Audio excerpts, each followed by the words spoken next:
Allemagne et Autriche, pays à l'honneur 2020, sur Connect On Air. Connect On Air.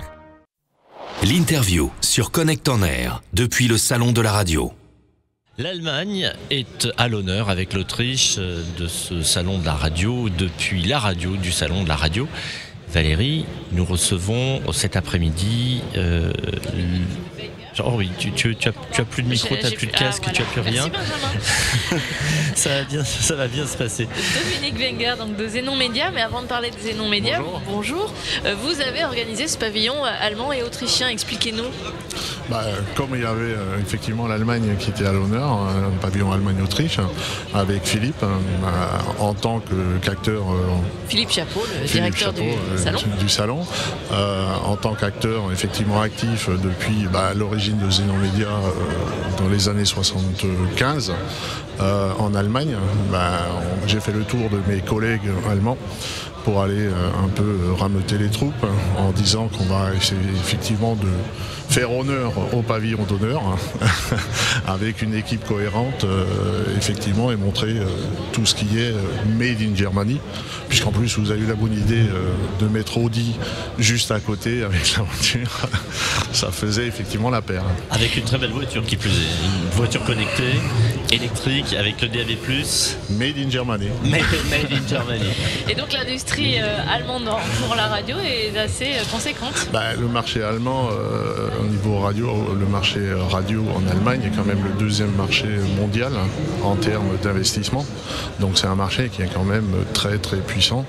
Je pense que c'est quand même un des rares pays où le secteur public dégage des excédents en termes de revenus, donc c'est pas tout à fait... C'est quelque chose que l'on ne connaît pas très bien ici. On a un petit peu de problème avec ça.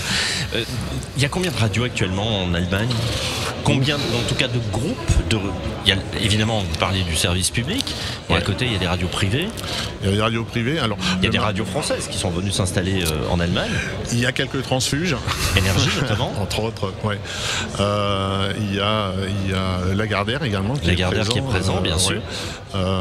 Énergie, sur les Français, RTL. Enfin, c'est pas français. C'est pas français. Bon, RTL. C'est francophone. C'est francophone.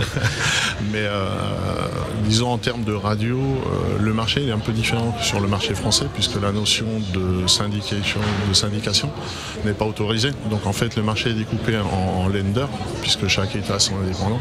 Et en fait la partie marché a une particularité, c'est que vous avez en attribution de fréquence une fréquence nationale avec le service public qui va couvrir effectivement également découpé en Länder. Donc vous n'avez pas un Radio France, mais vous avez 13 radios nationales sur chaque land, donc 13 fois la puissance d'investissement que vous avez une fois en France, donc l'équivalent d'un France Bleu local, ça vous fait toute la nationale avec les 6 chaînes, avec l'ensemble du programme.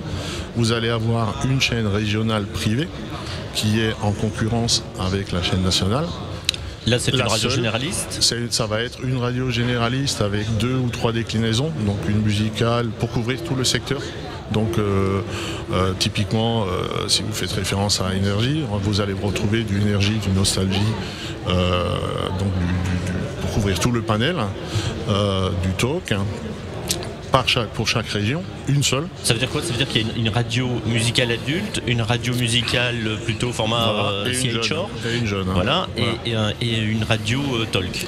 Pas vraiment talk, puisque dans le privé, ils vont pas vraiment investir forcément que dans le talk, mais vous allez être vraiment sur un équivalent Gold, CHR, adulte. Voilà, tout adulte à fait. Contemporain, voilà. CHR Gold. D'accord. Par contre, une seule attribution sur l'ensemble du land pour du privé.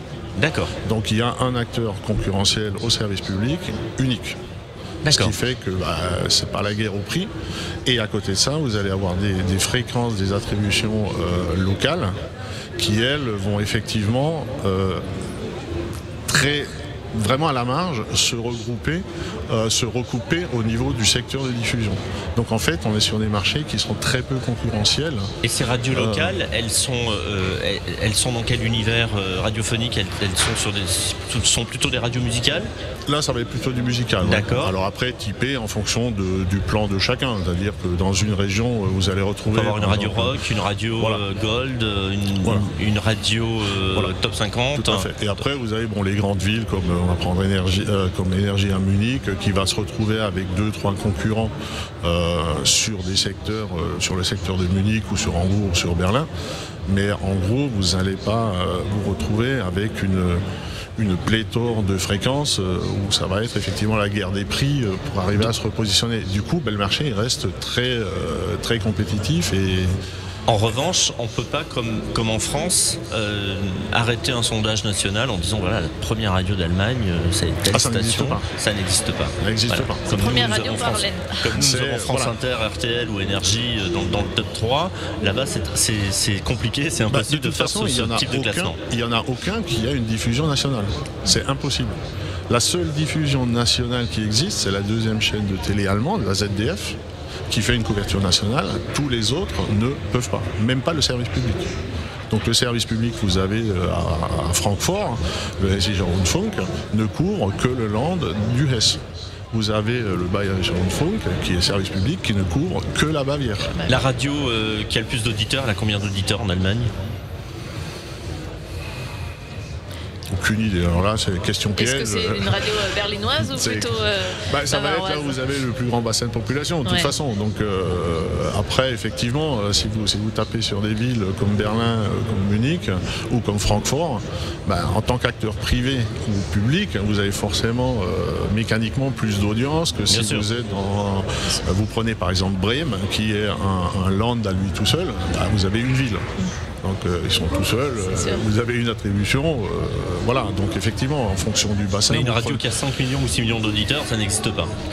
Non, je vois pas bien là, ça va être compliqué. Bon, ils sont combien? Ils sont 80, on doit être 80 millions ou 70 millions dans ces eaux-là. Est-ce que ces radios, elles sont regroupées, elles sont dans un même groupe? Ah non. Non, ce sont des groupes qui sont différents chaque fois. Ouais. Alors typiquement, si vous voulez prendre le cas par exemple d'Énergie, la programmation musicale Énergie Munich n'a rien à voir avec la programmation musicale Énergie Berlin, ni avec la programmation musicale Énergie Hambourg. Et encore moins avec la programmation musicale d'Énergie Paris. Alors là, c'est un peu le rentiste d'ailleurs. Du coup, l'industrie allemande est très forte dans ce secteur. Puisque du coup, en termes de revenus, effectivement, la problématique franco-française qui est de dire plus je fais de radio, plus je partage le gâteau, elle est vraie. Donc la solution, c'est soit le gâteau il est plus grand, ça tout le monde a compris que c'est pas le cas, soit il y en a moins qui mangent des parts de gâteau. Et alors, en quelques mots donc, Zenon Média, présentez-vous. Alors nous, on fait de l'automation, système d'automation radio, donc toute la partie développement logiciel au niveau des stations de radio. Donc effectivement, on a commencé à travailler sur l'Allemagne, qui est notre marché d'origine, et on a commencé à sortir un peu du marché allemand dans les années 2000. On a commencé à arriver un peu sur la scène internationale pour nous, donc la France entre autres. Et donc à l'époque, on avait commencé avec Radio Classique sur la France, mais effectivement aujourd'hui, nous typiquement on fait de l'automation sur plusieurs secteurs d'activité, donc ça va des petites radios aux grosses radios. Merci Dominique Wenger d'être venu sur ce plateau. Vous retournez sur le pavillon allemand? Oui. Voilà, très bien. On peut vous trouver pas très loin là, de toute façon. Stand A06.